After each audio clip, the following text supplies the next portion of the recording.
Hello दोस्तों, स्वागत है आपका अपने YouTube channel hi fi study में। दोस्तों, हर एक एग्जाम में एक क्वेश्चन इससे आ जाता है। फिगर देख के आप समझ ही गए होंगे कि क्या है। इसको बोलते हैं डिजिट वेन डायग्राम। क्या बोलते हैं? Digit Venn diagram. अब इसको क्या बोलते हैं इससे कोई मतलब नहीं है, लेकिन इसको बनाने आना चाहिए। अभी कुछ हो उससे क्या मतलब है, हमको ये बनाने आना चाहिए। इस तरह का 3-4 गो फिगर दे देता है और बता देता है उससे रिलेटेड क्वेश्चन। तो इसमें हम ऐसा क्वेश्चन को लाए हैं कि एगो फिगर को समझ लेने से 3-4 तरह का क्वेश्चन आपका क्लियर हो जाएगा। डाउट जो है दिमाग में वो क्लियर हो जाएगा। तो सबसे पहले क्या करना होता है कि इसमें जो फिगर दिया गया है ना, फिगर को ध्यान से देखना पड़ता है। कई गो फिगर है टोटल? तो इसमें टोटल 4 गो फिगर है। एगो वृत्त है गोलका, वृत्त के अंतर्गत अंदर में त्रिभुज है। उसके बाद वृत्त के कुछ बाहर और कुछ अंदर चतुर्भुज है। उसके बाद कह सकते हैं 2 आ 2 4 आ 2 6 षष्ठभुज है एगो। ठीक है ना? तो इसमें आपको ध्यान से देखना है और अंक को भी देखना है। अगर ध्यान से हट गए मतलब दुर्घटना हो जाएगा। ठीक है? क्या करना है कि सारा अंक को देखना है ध्यान से। पहली बात, अगर आप सीख रहे हैं तो कैसे सीखना है इसके लिए ध्यान दीजिए। हम आपसे पूछ रहे हैं कि ये 5 जो अंक है ना, ये 5 केकरा में है से खाली बताइए। तब 5 देखिएगा तो आपको गोलका में ही नजर आएगा। गोलका के अलावा तो केकरो में है नहीं। तब 5 अकेले है आप वृत्त के अंदर है। इतना बात समझ गए? कहेंगे कि एक के बारे में कि एक केकरा में आ रहा है, तो देखिए एक वृत्त से बाहर है, आई चतुर्भुज में आ रहा है। सीखिए पहले आपको सबसे पहले अंक निर्धारित करने आना चाहिए कि केकर हिस्सा है। 5 देख लिए खाली वृत्त के हिस्सा है। चतुर्भुज में देख लिए 1 खाली चतुर्भुज के हिस्सा है, 3 भी चतुर्भुज के हिस्सा है। 4 की बात करते हैं तो 4 भी अकेले बेचारा बैठा हुआ है षष्ठभुज 6 भुज वाला के अंदर में है। इतना बात समझ गए? 1 की बात कीजिएगा, 7 की बात कीजिएगा तो ये खाली वृत्त में आता है, कोई शामिल तो नहीं है। इतना बात आपको समझना आना चाहिए। अब बात कर लेते हैं 4 की। देखिए 4 जो है ये वृत्त के अंदर घुस के बैठा हुआ है और चतुर्भुज में भी ना 4 है कि नहीं है? तो 4 2 गो में है, वृत्त में भी है और चतुर्भुज में भी है। इतना बात समझ गए? अब देखिए 8 की बात करते हैं। 8 समझा रहे हैं आपको इसलिए इतना टाइम लग रहा है, ना तो अभी तक क्वेश्चन का आंसर मिल चुका होता। समझ गए ना? समझने के लिए समझाना जरूरी है। 8 बताइए, 8 वृत्त में है कि नहीं है? और ये 6 भुजा वाला में भी 8 है। 9 की बात करते हैं भाई। 9 की देखिए 9 ये 6 भुजा वाला में भी घुसा हुआ है। उसके बाद त्रिभुज वाला में भी 9 है। उसके बाद वृत्त वाला में भी 9 है। तो 9 3 गो का हिस्सा है। उसके बाद 6 की बात करते हैं। 6 की तो 6 केकरा में है? 6 तो एकदम त्रिभुज में है, ये है बीच में बैठा हुआ। अब वृत्त के भी बीच में 6 बैठा हुआ है।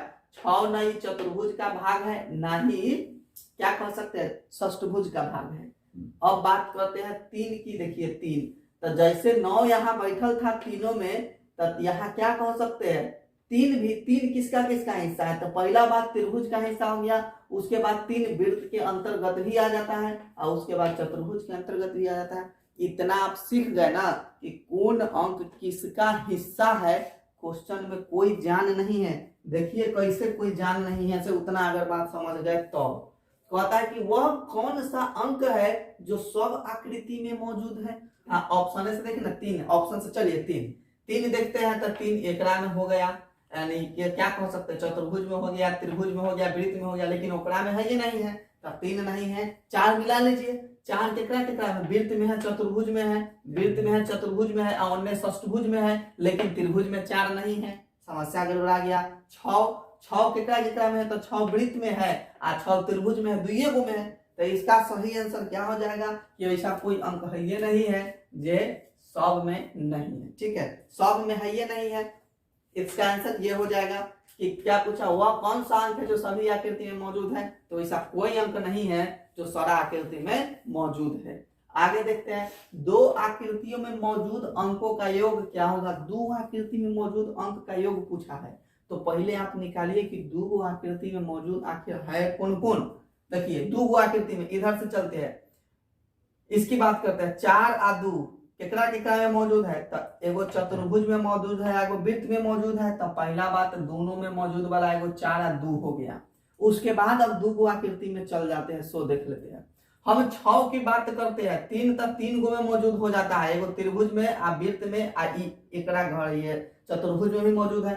हमको खाली 2 गो आकृति में मौजूद वाला पूछा है, तो एगो 4 हो गया, एगो 4 एगो 2 हो गया। ओकरा बाद देखते हैं 6 की बात करते हैं, तो 6 केकरा केकरा अंदर है, त्रिभुज के अंदर है, वृत्त के अंदर है। तो 2 गो आकृति वाला मौजूद खाली हमको खोजना है, बस 6 को खोज लिए।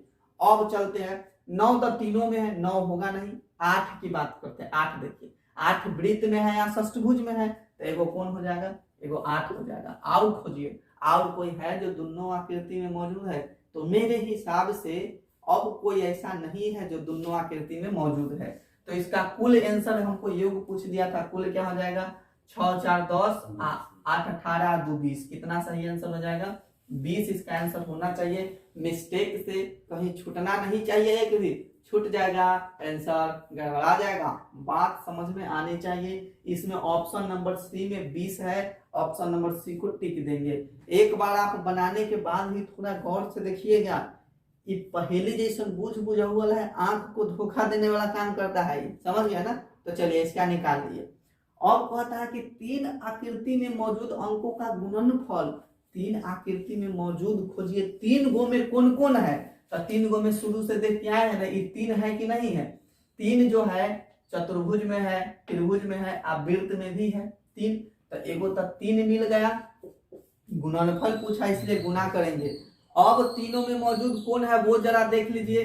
तीनों में मौजूद यहाँ से देख सकते हैं, एगो ये 3 था, एगो ये 9 था।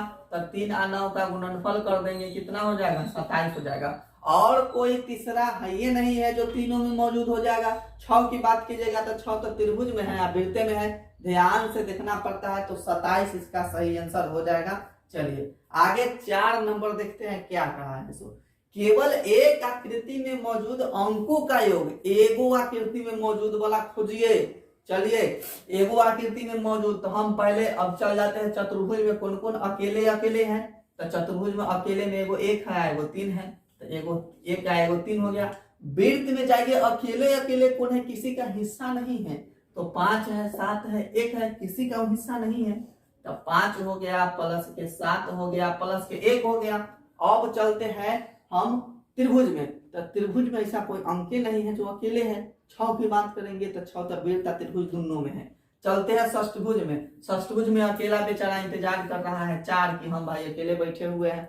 आप चल जाइए, जोड़ दीजिए सबको, 5 3 8 9, 9 7 16, 4 20 1 21। तो कुल इसका कितना हो जाएगा, कुल जोड़ने से 21 हो जाता है। जे ऑप्शन में 21 हो जाएगा, आंसर मार देंगे 21। चलिए ये बात सही है। अब चलते हैं लास्ट क्वेश्चन की तरफ। 2 आकृति में मौजूद अंकों का गुणनफल क्या होगा। 2 आकृति में मौजूद होना चाहिए, बस सीधा इतना जानिए। तो 2 गो आकृति में मौजूद वाला देखिए, हम जाते हैं चतुर्भुज या वृत्त में, तो 2 गो आकृति मिलाते हैं तो 4 है, 2 है कि नहीं है, दोनों आकृति में मौजूद ही होना चाहिए। तो 4 हो गया, गुणनफल ना पूछा है, 4 हो गया, 2 हो गया। आगे देखते हैं 2 आकृति में मौजूद कौन है। सो 6 है कि नहीं है, वृत्त में भी 6 है या त्रिभुज में 6 है। बनाते बनाते आपको इतना तो अंदाजा लग ही गया होगा कि 2 गो में कौन है। तो एगो 6 हो गया।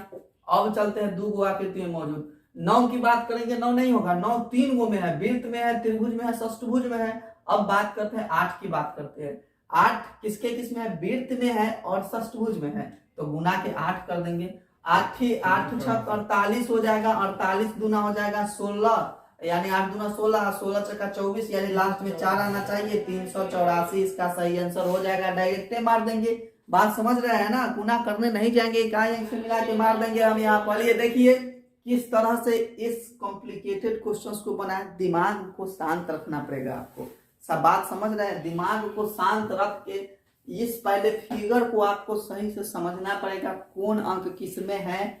जिस हिसाब से क्वेश्चन पूछेगा आपको आंसर दे देना है। यहाँ पर सावधानी हट जाएगा भाई, दुर्घटना घट जाएगा। एको गो इधर से उधर हुआ ना, आंसरवा आना तय हो जाएगा। ऐसा दिले है 9 है, सब में देखिए 9 दिले है। ऐसा क्वेश्चन में 9 देता है, एकदम ऑप्शन में एगो रहेगा 9 वाला, आ एको गो गड़बड़ाएगा तो या तो कोई दूसरा मैच कर जाएगा, नहीं मैच करेगा तो 9 ना जाएगा, और 9 ना जाएगा तो टिकबे ना कीजिएगा, उतना टाइम रहता है आपके पास।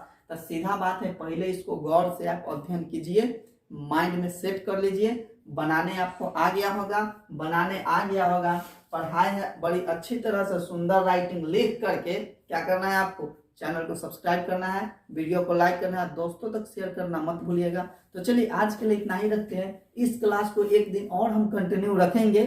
तो फिलहाल आज के लिए इतना ही, फिर मिलेंगे अगले क्लास में, तब तक के लिए जय हिंद।